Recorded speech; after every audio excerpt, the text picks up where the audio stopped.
Think with me, what if the real enemy of your financial freedom is not the lack of money, but the invisible fear that prevents you from acting, taking risks, and prospering? A sneaky fear, disguised as caution, common sense, responsibility. A fear that seems to protect but in fact imprisons. Today we're going to rip it out of your mind by the roots, and we will do it together. Napoleon Hill, author of the classic Who Thinks Gets Rich, studied the greatest millionaires in history and discovered something that few have the courage to say: the biggest obstacle between you and wealth. It's not your salary, your background, or your education. It's fear. More specifically, the fear of poverty. This fear is a silent poison. He doesn't scream. He doesn't appear in an obvious way. He whispers. It hides in thoughts that seem harmless but sabotage every step towards prosperity. He is there when you hesitate at an opportunity, when you accept a mediocre salary for security, when you leave for later what you know needs to be done now. And maybe you don't even realize that this fear is there. But he is. Rooted, reinforced, disguised as prudence, humility, even faith. But the truth is that this fear is the invisible prison that keeps millions of people chained to scarcity. Since childhood, we have been trained to obey this fear. We grew up hearing phrases like, "It's better not to take risks," "Be content with what you have," "Whoever wants a lot loses everything," "Money doesn't bring happiness." Phrases repeated by well-intentioned people, but trapped by the same scarcity mentality. And so, the fear of poverty came to be seen as common sense, as if it were wisdom, when in fact, it is paralysis. Napoleon Hill called this fear the most destructive of all. Stronger than the fear of death, crueler than the fear of criticism. Because the fear of poverty affects something even deeper: dignity, self-esteem, the sense of personal value. And once in place, it silently shapes your decisions. You start to accept less than you deserve. Avoid risks that could change your life. Stay in situations that already suffocate you for fear of the unknown. This fear is like a mental virus. It contaminates your thoughts, alters your beliefs, and makes you live in a constant state of alert. You work hard, but you feel like you're always chasing. And even when a real chance for change arises, fear whispers, "What if it doesn't work out? What if I lose everything? What if I regret it?" And you freeze. Once, again. But here's the truth. The fear of poverty only dominates those who do not recognize it. Only exerts power while hidden. When you face it head-on with lucidity, it begins to weaken. Because it doesn't feed on reality, it feeds on supposition, doubt, what if. And today, let's start nipping this evil in the bud. Napoleon Hill discovered that all men who achieved great fortunes had to overcome this fear. None of them were born ready. None started out rich. Everyone started out scared. But they faced him. They chose to act despite him. And that's what set them apart from the majority. It wasn't luck. It wasn't talent. It was the decision to no longer live as slaves to the fear of poverty. And why is this so important to you? Why, if you don't destroy this fear, it destroys your dreams. It stops you from investing, undertaking, evolving. It keeps you stuck in the same routine, same suffering, same standard of living, year after year, until life passes by, and you realize that you never lived with freedom. That's why this video is different. It's not just another money lesson. It is a call to courage, an invitation to conscience, one step out of prison. And this journey begins with a simple but powerful act: recognizing that you are being controlled. Admit that fear of poverty is shaping your decisions, and decide, firmly, that this ends now. Are you willing to break this cycle? Are you ready to identify the silent symptoms that keep you stuck? Are you prepared to face your own mind with brutal honesty? Because that's what we're going to do next. But before continuing, comment below, "I choose financial freedom." When I read this, I will know that you are one of the few who are truly committed to change. And if you haven't subscribed to the channel yet, do so now. Activate the bell. This is not just a symbolic gesture. It's you taking control of your own journey. It's you saying no more fear. Now let's move on. You will discover the invisible symptoms that the fear of poverty causes in your life without you realizing it. And get ready, because some of them may have been sabotaging your prosperity for years. Let's expose the hidden truth and begin liberation from the bell inside out. Now that you've started to open your eyes to the real enemy, it's time to see the way he acts. Because the fear of poverty does not come knocking on the door.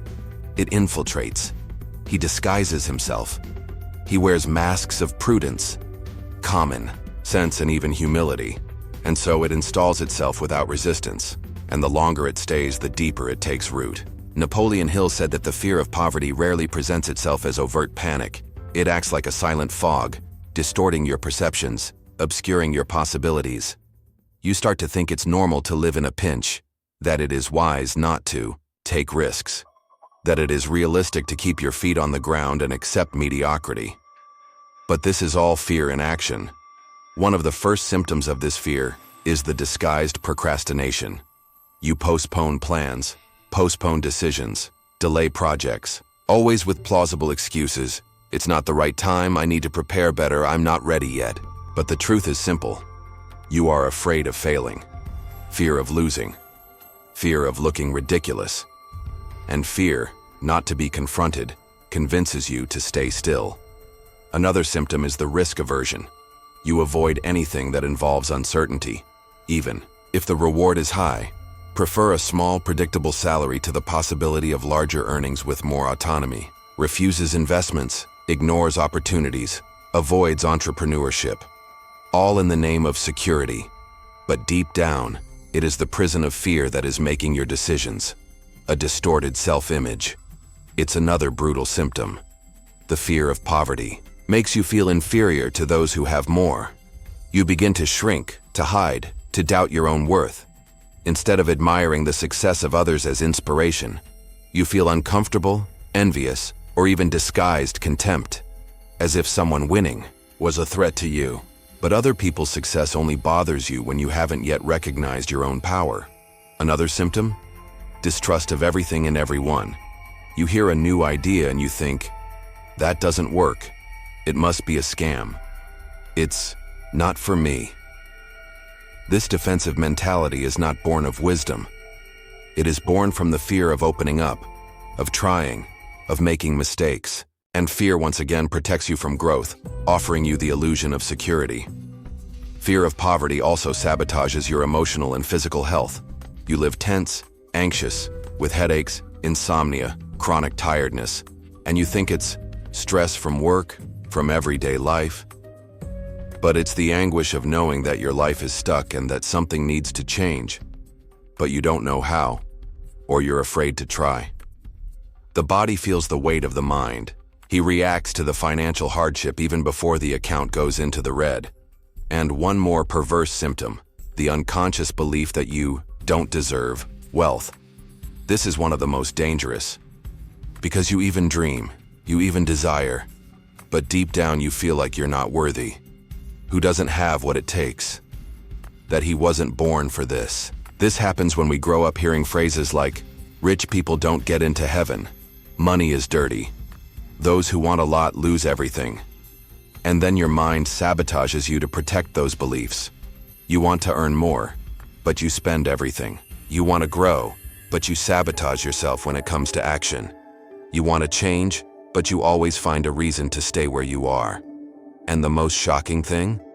You can live with all these symptoms and never realize that the fear of poverty is the silent author of your story. Hill taught that fear doesn't need to scream.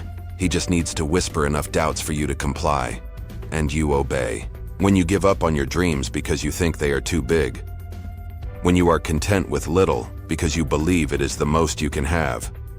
When you repeat the same financial cycle year after year, hoping that something will change on its own. And therein lies the trap. The fear of poverty convinces you that you are being prudent, when in fact you are being controlled. But know this now. You were not born to be a slave to scarcity. You didn't come into the world to just even survive. If small, that you and know the fact that you are more. Watching this content and proves that there is a living flame within. Therefore, I want to propose a simple and powerful self-analysis. Take a paper and write now. Which decisions in my financial life were made out of fear? Right, sincerely. It might hurt, but it's the pain that sets you free. This is the first step to taking back control. In the next part, we will investigate the deeper roots of this fear. You will understand where it comes from, how it was implanted in you, and what to do to definitively break this cycle. Get ready to see clearly what has gone unnoticed until today. And if this content makes sense to you, comment below. Fear no longer rules me. When I read this, I will know that you are ready to go to the end of this journey. And if you haven't already done so, subscribe to the channel right now and activate the bell. This is a safe space for those who are determined to live freely and prosperously. Now, let's move on. The deepest roots of the fear of poverty will be revealed. And when you see them clearly, you will be closer to freedom than you have ever been. Now that you've learned to identify the symptoms of fear of poverty, it's time to dig deeper. Because true fear, the one that paralyzes you, was not born with you. He was planted. And if it was planted, it can be uprooted. Napoleon Hill was categorical in stating that the fear of poverty is learned. No child is born believing that they cannot thrive. No child is born fearing the future. Everyone is born with a fertile imagination, a desire to grow, a curiosity for abundance. But throughout childhood, something changes. And what changes are the messages we receive from those who came before us. How many times have you heard phrases like, "And money doesn't buy happiness," or "Rich people are all thieves. It is better to be poor and honest than rich and greedy." Whoever wants a lot loses everything. Money doesn't grow on trees. Work hard and take what life gives you. These phrases are said so naturally, so often, that they begin to seem like absolute truths. And that is exactly where the danger lies. In fact, they are not true. They are limiting beliefs, transmitted from generation to generation. They are mental programming that was passed on to you like an emotional virus. And most people accept these ideas without ever questioning them. You simply repeat, live, suffer, and continue to pass on. But understand this now. What you believe about money defines everything. Your ability to earn, to maintain, to multiply, to use intelligently. It all depends on what you believe.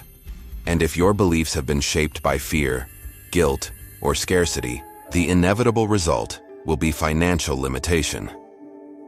Hill noted that the fear of poverty was especially strong in low-income families, not just because of their financial condition, but because of their emotional environment.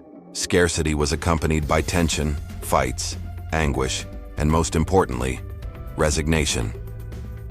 Growing up in this type of environment forms an unconscious association between money and suffering. The child observes and absorbs. Money is difficult. Money causes problems. Money separates families. But the truth is different. The problem was never money. The problem has always been unhealthy emotional relationship with him.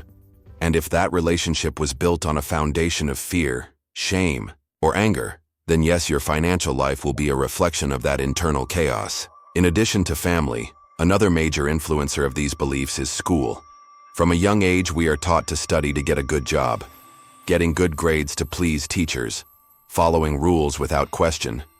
But they never teach us how to deal with the money we are going to earn. They never talk about assets. They never explain how to invest. They never show how the system really works. And so we grow up believing that the only way is to work hard, pay the bills, and accept life as it is. Accept the fixed salary as if it were stability. Accepting scarcity as if it were humility. Accept debts as if they were inevitable. It's conditioning so deep that most don't even realize they're stuck. Hill also noticed something even more frightening: the social pressure against those who think differently. When you start to break out of this pattern, to question the system, to dream big, to talk about wealth, someone soon appears saying, "You're thinking yourself," as if thinking big was a crime. It's going too. But understand this with full force. Those who do not free themselves from inherited beliefs will never be financially free. Freedom does not start with the bank account. It starts in the mind. And for this transformation to happen, a moment of rupture is necessary. A moment where you look at everything you've learned and ask yourself, where did this come from?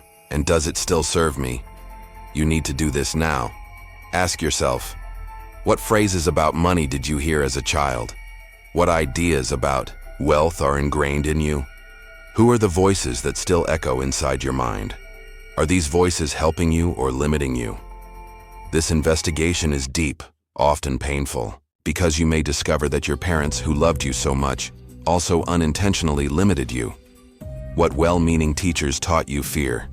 What spiritual leaders have guilt-tripped you. But no one does this out of spite. They just repeat what they learned. They have also been programmed to fear abundance. The point is, you can break away from it. You can be the generation that changes the cycle. That replaces the belief in scarcity with the certainty of abundance. Who abandons the fear of poverty and adopts the awareness of prosperity. And it all starts with a decision. No longer accept as truth what was implanted in you without conscience. You are not your childhood. It's not your memories. It's not your traumas. You are the consciousness that can choose a new path. And if you've come this far, it's because you're ready for it. Already, next part, let's explore what Napoleon Hill called brutal self-analysis. You will learn to confront the thoughts that sabotage your growth, identify the patterns that repeat themselves, and begin the process of definitive liberation. Comment now. I choose my beliefs from today. This sentence is a milestone. Write, declare, reinforce, and get ready for the next step of your transformation. So far, you have understood that the fear of poverty is taught, that it infiltrates through words, behaviors, silences. Now it's time to take an even deeper step. Look that fear in the eyes. Napoleon Hill was clear when he said, "You can't overcome what you don't recognize." Most people live trapped in repetitive cycles, working too much, earning too little, always at the limit, because they never had the courage to ask themselves, why do I act like this? This part takes courage, because here it is not enough to know that fear exists. It is necessary to assume where it lives inside you. Start by asking yourself a simple question. What are my reactions to opportunities? When a chance arises to earn more, undertake, invest, do you get excited? Or do you paralyze? You think, what if it works? Or you immediately hear, what if I lose everything?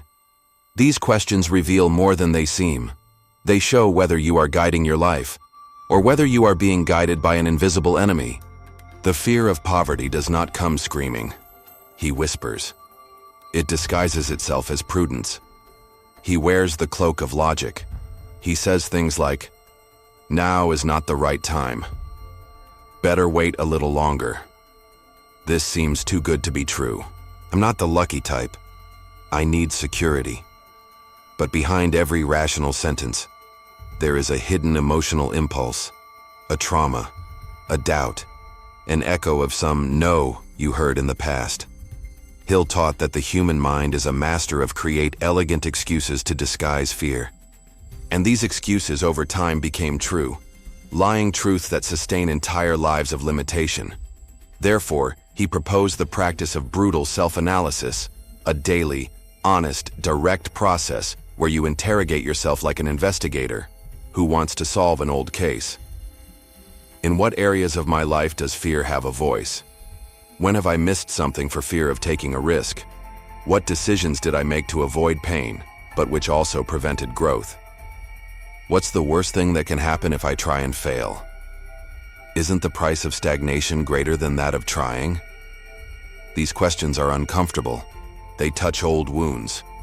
But they are necessary, because only when you expose the lie can the truth take hold. Hill reported in his studies that the biggest millionaires he interviewed, they had something in common. Everyone had gone through a phase of internal confrontation, a phase in which they looked at their limitations, their fears, their emotional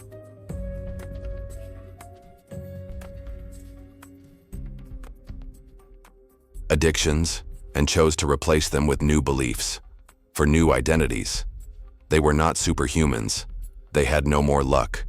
There were more conscience. And awareness begins when you stop deceiving yourself. You are not lazy. You have been conditioned to fear error. You are not complacent. You have been programmed not to dream big. You're not unlucky. You just repeat patterns that attract scarcity. And until these patterns are broken, nothing changes. Therefore, the next step is map your behaviors. Write, list, detail. Grab a pen and paper right now and write it down. Situations in which you gave up before trying. Times when you said no out of fear, not out of choice. Proposals that he refused without thinking because he thought he was not ready. Financial habits that you maintain. Out of self-indulgence, this list can hurt, but she will set you free, because once fear is brought into the light, it loses its power. He stops being a ghost and becomes a visible enemy, and every visible enemy can be faced. You'll notice something curious. The fear of poverty didn't stop you from doing anything, just trying to achieve something great. He let you live an average, controlled, limited life. Like a dog on an invisible leash. You run, but you never move forward. You dream, but then you wake up. Hill called it a prison without bars, and the only way out is the truth. When you commit to the truth, your truth, fear begins to shrink. Because fear depends on lies to survive. He needs the doubt, the guilt, the escape. When you say, enough, now I see, now I choose differently, he loses control. Do you realize that what stopped you most? It wasn't the lack of money, it was the lack of conviction. You didn't need more luck. I needed more vision. You didn't need approval from others. He needed courage to approve himself. And that courage begins with a commitment to look straight ahead. Already, next part, Napoleon Hill will reveal the most powerful antidote to the fear of poverty. O burning desire with clear plan. You will understand how this combination transforms any destiny, and how to apply it in practice to break the chain of fear once and for all. Comment now. I choose truth over fear. Repeat this phrase. Write, declare. That's the key to the next door. Are you ready? So let's continue. If fear is a shadow that grows in the dark, burning desire is the torch that dissolves it. Napoleon Hill stated without hesitation, no great achievement is born from a lukewarm desire. Weak desire breeds weak action, and weak action moves nothing. Whoever wants little, achieves little, but whoever desires intensely, opens doors where there were only walls before. The burning desire. It's different from the passing desire, the Sunday night motivation. He is an internal decision. It is a force that goes through tiredness, criticism, rejection, and yet continues to burn inside. It's not about wishing like someone dreams. It's about desiring as someone who decides. And when the desire is accompanied by a clear plan, he becomes unstoppable. Hill said most fail not because of a lack of capacity, but because of a lack of definition. They want to get rich, but they don't know how much or how. They want to escape poverty, but they don't know where. It's like wanting to win a marathon without knowing where the finish line is. Desire without direction is guaranteed frustration. But desire with a plan? That's rocket fuel. It's what separates those who try from those who achieve. And it doesn't have to be a complex plan. It needs to be clear. It needs to be yours. It needs to make sense in your world. It can start small, but it has to be specific, visible, executable. Want an example? See what Hill taught. Define exactly how much money you want. Determine what you will give in exchange for this money. Set a deadline to achieve this. Create a detailed plan to accomplish your goal, and start taking action right away. Write all of this down on paper. Read this paper twice a day, morning and evening, with conviction, emotion, faith. This ritual, simple at first, sight, is a results accelerator. It doesn't just change your mind, it changes your energy, your vibration, your identity.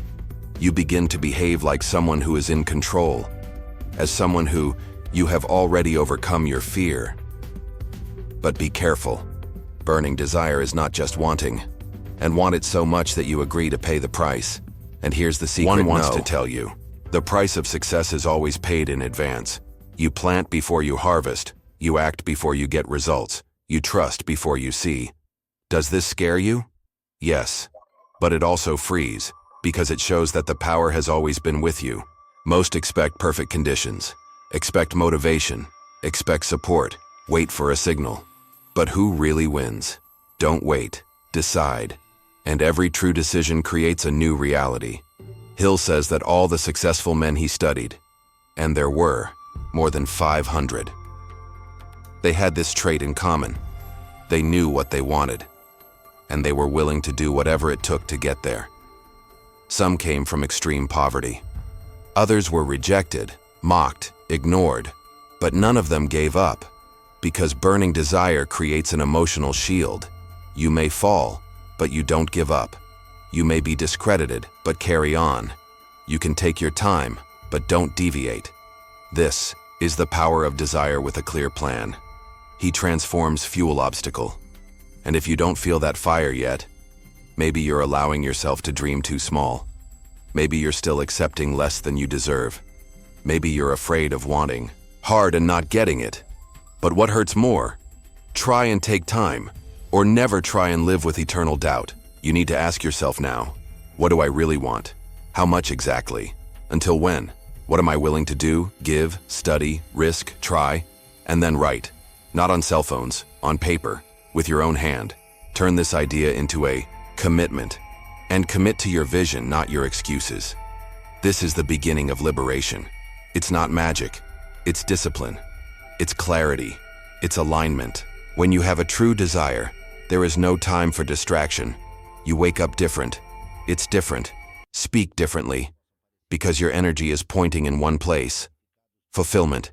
And in this state, the fear of poverty loses ground. It doesn't disappear.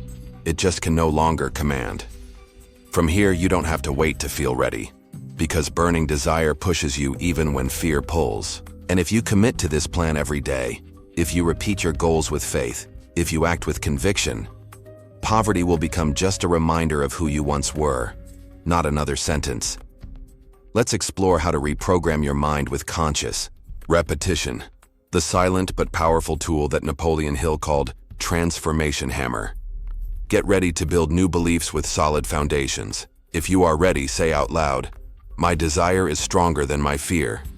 Human thinking is plastic. It molds, adapts, and transforms, for good or for bad. Napoleon Hill discovered that the mind is like a fertile field. Anything planted frequently and emotionally grows, flourishes, and dominates indoor space. It doesn't matter if the seed is fear or faith, scarcity or abundance. What you repeat becomes you. And here is the most important point of this part of the journey. Poverty is often a reflection of the unconscious repetition of limiting thoughts. Phrases like, "It's not possible," "That's not for me," "I was born like this," are seeds planted daily by millions of people who don't even realize what they are cultivating. A conscious repetition. It is the act of taking command of this process. It's like taking the helm of the mental ship and redirecting it to a new destination. But be careful. This is not cheap self-help. It's neuroscience. It's behavioral psychology. And above all, it is faith applied strategically. Hill teaches us that it all starts with affirmations. Not those generic and lukewarm ones, but affirmations written clearly, read aloud with emotion, and repeated daily until they become part of the identity. Example: I am a creator of wealth. Abundance surrounds me. My decisions attract prosperity every day. You don't have to believe this at first. You need to repeat. Because the mind doesn't need proof. She needs constancy. And when you repeat with faith and intention, your brain begins to reset itself. The neural connections associated with the fear of poverty begin to weaken, while new mental roots to power and prosperity are strengthened. This process requires vigilance. You cannot declare wealth in the morning and murmur scarcity in the afternoon. You can't repeat that you are prosperous and spend the day complaining about life. It cannot assert confidence, and at the slightest sign of crisis, retreat in despair. The mind demands emotional coherence. Therefore, Hill proposed and powerful practice. Write your purpose statement in great detail. Read it out loud twice a day, when you wake up and before bed. As you read, visualize clearly. Imagine that everything is already real. Feel the emotion as if you had already conquered it. And keep going, every day, even if it seems like nothing is changing. Because it is. It always is. Repetition creates a new internal atmosphere, and the new internal atmosphere changes your choices. And your new choices define your new life. Visualization is another essential pillar. Close your eyes and see, not just as a daydream, but as a preparation. Imagine what your routine will be like with financial freedom. Imagine the decisions you will make, the emotions you will feel. Allow yourself to live the future today, mentally. Because the brain, as already proven by science, does not differentiate between the real and the imagined when there is emotion involved. And it is in this space between faith and practice that the law of attraction acts with maximum precision. But be careful, you are also being reprogrammed by what you consume. Everything you hear, watch, read, or allow into your mind plants something. Negative programs, defeatist conversations, news filled with fear. All of this silently sabotages your reprogramming. Therefore, protect your mind like a garden. Don't let just anyone in. Do not listen to any conversations. Don't absorb any criticism. You are cultivating wealth. And this ground is sacred. If you need to, silence some external voices for a while to strengthen your inner voice. This is the price of transformation. Time, intention, and discipline. And yes, repetition can feel boring. But Hill said that the tedium of repetition is the price of greatness. The weak stop because they don't see immediate results. The strong continue until the outcome is inevitable. Remember, you are already reprogramming yourself. The question is with what? Are you choosing to repeat fear, or are you choosing to affirm your abundance? If you repeat a powerful belief with faith and consistency, it will become your truth. And when the new truth dominates your system, you act differently. You seek opportunities, attract partnerships, make courageous decisions. And the universe responds. Always. Repetition is what builds the new identity. And your identity defines what you tolerate, what you build, what you attract. If you really want to be rich, start by repeating this now. I am becoming a prosperous person. Every day brings me closer to my financial destiny. Napoleon Hill said that the mind is like a child. It absorbs what it sees, hears, and feels. Even when you think you are in control, your environment is shaping your faith, your fear, and your vision. You can repeat powerful affirmations, visualize success every day, study the best finance books. But if there are only voices around you of scarcity, disbelief, negativity, and conformity, your mind will be sabotaged. Silently. The people around you have more power over your mind than you realize. And not because they are bad, but because they are trapped in the same invisible prison that you are trying to get out of. You share your goal of financial freedom and hear, dream too much. It's not that simple. These things don't work. A stable job is better. Aren't you afraid of going wrong? These phrases are like invisible acid. They corrode your faith, they distort your vision, and they push you back into the cycle of mediocrity. And that's why Hill was categorical. Turn away from the voices that feed your fears. Get closer to the voices that ignite your dreams. This is not about arrogance. It is about mental, emotional, and spiritual protection. You cannot grow in soil contaminated by scarcity. Hill called this hypnotic influence of the negative environment. It's like a cloud that hangs over entire groups, families, companies, communities. A cloud that makes the extraordinary impossible, that ridicules ambition and glorifies resignation. But there is something even more subtle, or digital environment. How many times have you opened social media and been bombarded by fear, comparisons, judgments, false promises? With each post that says, "It will never be easy," your mind creates another anchor of limitation. With each video that preaches that life is really suffering, a new layer of scarcity is installed. Therefore, Hill fervently defended, be the guardian of your mind. Choose who you listen to. Choose what you watch. Choose who you share your plans with. Not everyone deserves access to your inner building. And here comes the key point. Sometimes what sabotages your plans is not the fear inside you, but the doubts of the people around you. It is the voice of the relative who wants to protect you. It's the laugh of the friend who never tried anything. It's the look of contempt of someone who is trapped in the cycle and hates to see someone trying to escape. But here's the truth you need to carry firmly. Your financial life is not anyone's responsibility. You are solely responsible for reprogramming your mind, planting your seeds, protecting your faith, and reaping its fruits. If the environment around you does not strengthen you, build a new environment. Even if it's in the silence of your room, in the books you read, in the videos you watch, in the people you choose to follow, in the routine that you create with discipline. You don't need approval, need alignment. And if there are still any doubts, Hill said that when you change your mental environment, reality bows to the new vibration. New ideas emerge, new connections appear. Opportunities that did not exist before begin to manifest themselves, and money, previously scarce, begins to respond to its new frequency. But remember, this all starts with a decision. The decision to silence the voices of poverty, internal and external. To stop repeating your parents' story and start writing your own. To no longer accept the inherited fear as truth, but rather replace it with a new standard: faith, action, and conscience. The fear of poverty is strong, but he is not bigger than your mind. It is not greater than your purpose. And with the principles you've learned here, you now have the key that many never had. The question is, will you use it? If you've come this far, it's because something inside you is ready to change. So take a deep breath, look around, and say, I choose faith. I choose abundance. I choose my new destiny. Now subscribe to the channel to continue this journey. Comment, fear no longer rules me, so I can see and know that you are determined. And share this video with someone who also needs to break this chain, because fear, when faced truthfully, turns into impulse. And you were born to prosper. The next video is already waiting for you. Click on the screen and continue learning the codes of freedom. Your destiny begins now.